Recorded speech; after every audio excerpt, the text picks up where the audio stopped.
आपको lesson number 2 में। आज हम सीखेंगे प्रैक्टिकल इंग्लिश, यानी कि वो इंग्लिश जो हम घर में कॉमन बातचीत में इस्तेमाल कर सकते हैं। बेसिकली होता है कि हमें बहुत ज़्यादा ग्रामर की निटी-ग्रिटी में चले जाते हैं और हमें नॉर्मली इंस्ट्रक्शंस देनी नहीं आती, नॉर्मल छोटी छोटी बातें हमें करनी नहीं आती, जो बहुत ज़रूरी है। और आज के लेसन का जो बेसिक पर्पस है वो यही है। तो हम शुरू करते हैं। आज के लेसन में हम तकरीबन 25 सेंटेंसेस सीखेंगे जो हम डेली बोलचाल का हमारा हिस्सा होते हैं, ठीक है। इनमें से जो तो आप ऑलरेडी प्रैक्टिस कर रहे हो तो ठीक है, और जो आपके लिए न्यू हैं उनको आप अपने जर्नल में लाजमी लिख लें, ठीक है, ताकि वो आपको याद रहे। पहला है मजाक करना बंद करो, ठीक है। ये अक्सर हम कहते हैं, इसको हम इंग्लिश में कैसे कहेंगे? Stop kidding. इंग्लिश में हम इसको कैसे कहेंगे? Stop kidding. किडिंग का मतलब होता है, मैं यहाँ पे साथ साथ थोड़ा ग्रामर का पोर्शन भी कवर करूँगी। स्टॉप जो है यहाँ पर क्या है? स्टॉप यहाँ पर क्या है? इंस्ट्रक्शन है, वर्ब है, ठीक है। स्टॉप क्या है? वर्ब है, कोई भी एक्शन जिसको कहते हैं। और किडिंग भी यहाँ पर क्या है? एक्शन है, ठीक है। यानी मजाक करना बंद करो, दो एक्शंस हैं, ठीक है। और इनको इस तरह से जब मिलाया जाता है तो इसको, इस फॉर्म को क्या कहते हैं? इंस्ट्रक्शनल फॉर्म कहते हैं या इम्पेरेटिव फॉर्म कहते हैं। इसको हम आगे जाके देखेंगे मज़ीद कि ये ग्रामर के कौन से पोर्शन में आती है और उसका क्या मतलब है। उसके बाद जो नेक्स्ट सेंटेंस है वो है गो फ्रॉम हियर, यहाँ से जाओ। गो यहाँ पर क्या है? वर्ब है। गो फ्रॉम हियर, यहाँ से जाओ। उसके बाद थर्ड सेंटेंस है वो है डोंट मेक नॉइस, शोर मत मचाओ, ठीक है। डोंट मेक नॉइस, शोर मत मचाओ। ये जो डू होता है इसको हम कहते हैं ऑक्सिलरी वर्ब। क्या कहते हैं? Auxiliary verb. ये आप सब याद रखेंगे, ठीक है। इसको हम उसमें डिटेल में पढ़ेंगे भी कि ऑक्सिलरी वर्ब्स क्या होते हैं। ये वो वर्ब का वो हिस्सा होते हैं जो वर्ब को सपोर्ट कर रहे होते हैं बेसिकली। और नॉट तो आपको पता ही है, नॉट नेगेटिव करने के लिए, किसी भी सेंटेंस को नेगेटिव करने के लिए इस्तेमाल होता है। तो अगर हमने कहना है शोर मत मचाओ तो हम क्या कहेंगे? Don't make noise. उसके बाद जो हमारा सेंटेंस है वो क्या है? गो स्ट्रेट, सीधे जाओ। क्या सेंटेंस है? गो स्ट्रेट, सीधे जाओ। इसमें अगेन गो क्या है? हमारे पास वर्ब है, ठीक है। नेक्स्ट सेंटेंस है हमारे पास एक तरफ हो जाओ। हम किसी को कहते हैं अक्सर कि एक तरफ हो जाओ, तो हमें समझ नहीं आ रहा तो हम क्या कहेंगे? Move aside. मूव यहाँ पे क्या है? वर्ब है। और असाइड यहाँ पर क्या है? एक तरफ हो जाओ को कहते हैं, ठीक है, जो एडिशनल वर्ब हम इसके साथ यूज़ कर रहे हैं। उसके बाद नेक्स्ट हमारा जो सेंटेंस है, फ्रेज़ है, वो क्या है? डोंट मेस विथ मी, मेरे साथ पंगा मत लो, ठीक है, या मुझे तंग मत करो। इन कॉमन वर्ड्स, ये थोड़ा सा स्लैंग है लेकिन ये अक्सर लोग यूज़ कर रहे होते हैं, तो डोंट मेस विद मी का इस्तेमाल कर सकते हैं। मेस करने का मतलब होता है किसी को छेड़ना, तंग करना। उसके बाद है जल्दी करो, हरी अप, ठीक है, हरी अप। हरी यहाँ पर क्या है? हमारे पास वर्ब है। उसके बाद है जल्दी मत करो। कभी हमें कहना होता है ज़्यादा जल्दी जल्दी मत मचाओ, जल्दी मत मचाओ कहना होता है, तो हम क्या कहते हैं? डोंट हरी, डोंट हरी। उसके बाद है इधर आओ, यहाँ आओ। उसको क्या कहेंगे? Come here, come here.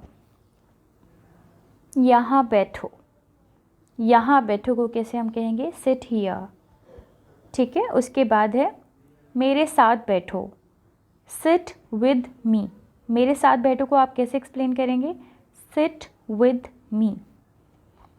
उसके बाद है गेट रेडी, गेट रेडी, तैयार हो जाओ, ठीक है। नेक्स्ट पे अटेंशन, ध्यान दो, तवज्जो दो, जिसको हम अक्सर कहते हैं तवज्जो से काम करो या ध्यान दो, तब हम क्या कहेंगे? Pay attention. पे किसको कहते हैं? वर्ब को कहते हैं। पे कौन सा पार्ट है? वर्ब है। उसके बाद है डोंट पैनिक, अफरा तफरी मत मचाओ, यानी कि घबराओ नहीं एकदम से। अगर कोई खुदा न ख्वास्ता कुछ हो जाता है तो उस सिचुएशन में इसको यूज़ कर सकते हैं कि अफरा तफरी मत मचाओ, डोंट पैनिक। उसके बाद है मुझे तंग मत करो, डोंट टीज़ मी, ठीक है। अक्सर हमें ये कहना पड़ता है कि मुझे तंग मत करो, तो हम एक ही वर्ड यूज़ करते हैं, do not disturb me, don't disturb me, जो बहुत कॉमन हो चुका है।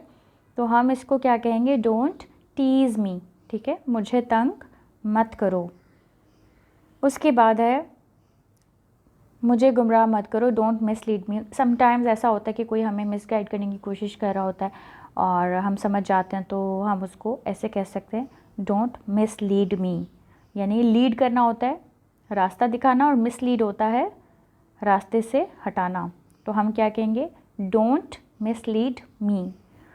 उसके बाद है कतार में खड़े हो जाओ, यानी लाइन में खड़े हो जाओ, सीधी लाइन में। समटाइम्स स्कूल में ऐसे होता है, टीचर्स बच्चों को कहते हैं, तो कैसे कहेंगे, stand in the Q, stand in the Q, ठीक है। उसके बाद हमारे पास आ रहा है कि मुझे तैयार होने दो। लेट से आपको कहीं जाना है, आप जल्दी में हैं और कोई आपको तैयार नहीं होने दे रहा और आपके पास टाइम कम है, तो आप कैसे कहते हैं, मुझे तैयार होने दो, let me get ready, let me get ready, ठीक है। उसके बाद नेक्स्ट है मुझे बेवकूफ़ मत बनाओ। इसको हम कैसे कहेंगे, डोंट फूल मी। अक्सर हम कहते हैं, do you think I am stupid, तो वो लंबा हो जाता है, इसको थोड़ा छोटा करने में हम ऐसे कह सकते हैं, डोंट फूल मी, ठीक है, मुझे बेवकूफ़ मत बनाओ।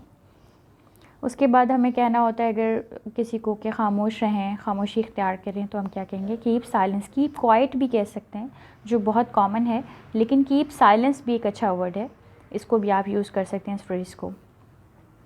उसके बाद है मेरी बात को गौर से सुनो, listen to me carefully, listen to me carefully, मेरी बात को गौर से सुनो। लोअर योर वॉइस, अपनी आवाज़ नीचे करो। अगर कोई बहुत ज़्यादा शोर करके आपसे बात कर रहा है तो आप अपनी आवाज़ नीची करो को कैसे कहेंगे, लोअर योर वॉइस, क्या कहेंगे, लोअर योर वॉइस।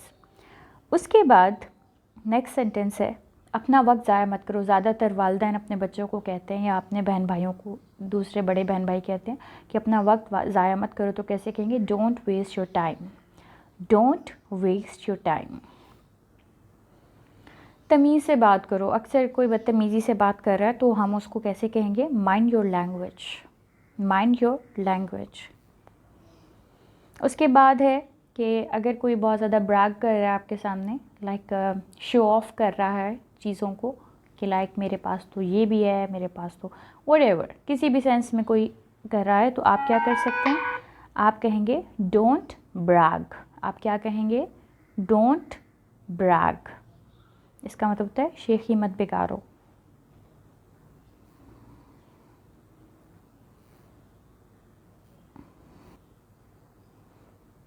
जी, तो अब हम इसकी प्रैक्टिकल, इसकी ग्रामर की तरफ आ जाते हैं कि ग्रामर का कौन सा पोर्शन यहाँ पर कवर हो रहा है। बेसिकली यहाँ पर जो भी सेंटेंसेस हमने यूज़ किए थे, हम इसमें से किसी एक एग्जांपल ले सकते हैं।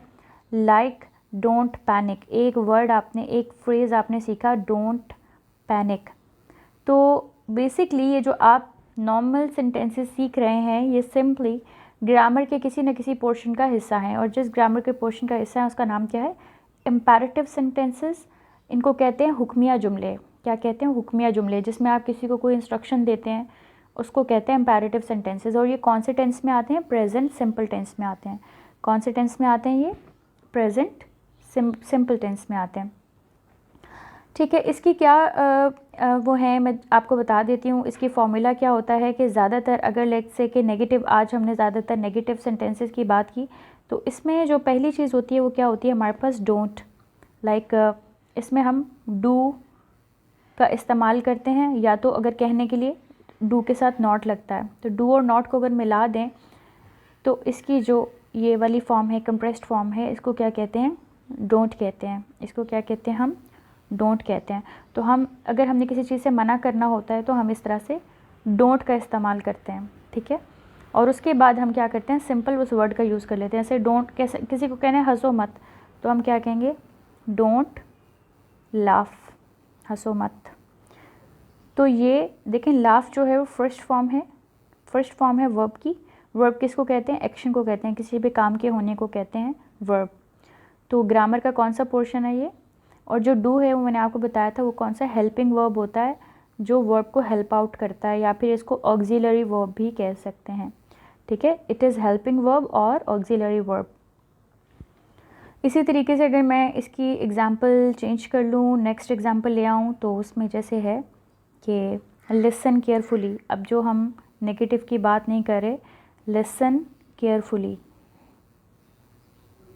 ठीक है। तो ये जो है लिसन यहाँ पर क्या है, ये वर्ब है। लिसन जो है वो क्या है, एक एक्शन है। लिसन क्या है, एक एक्शन है। सुनना, सुनना क्या है, एक एक्शन है। तो ये वर्ब की फर्स्ट फॉर्म है लिसन। और केयरफुली क्या है, ये क्या है, एडवर्ब है, यानी कि ये इसको क्या कर रहा है, वर्ब को एक्सप्लेन कर रहा है, ठीक है। यानी कि सुनो, और किस तरह सुनो, गौर से सुनो।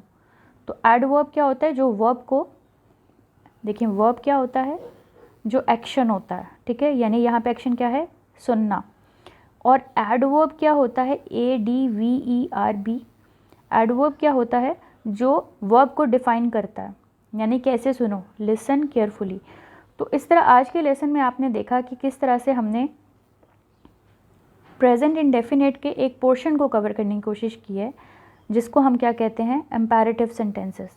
एम्पैरेटिव सेंटेंसेस की क्या फॉर्मूला है, इसमें जो एफर्मेटिव सेंटेंसेस हैं यानी कि पॉजिटिव सेंटेंसेस हैं, इसके अंदर इसकी क्या पहचान है कि इसके शुरू में ज़्यादातर क्या आएगा, वर्ब आएगा, यानी कि जैसा कि लिसन, प्लस इसके साथ आएगा एडवर्ब, यानी कि केयरफुली, ठीक है, केयरफुली। इसी तरीके से ये सारा का सारा फॉर्मेशन होगा। और अगर इसका नेगेटिव सेंटेंस है, तो नेगेटिव सेंटेंस की पहचान इसकी क्या है, नेगेटिव सेंटेंस के अंदर इसका फॉर्मूला भी बहुत सिंपल सा है।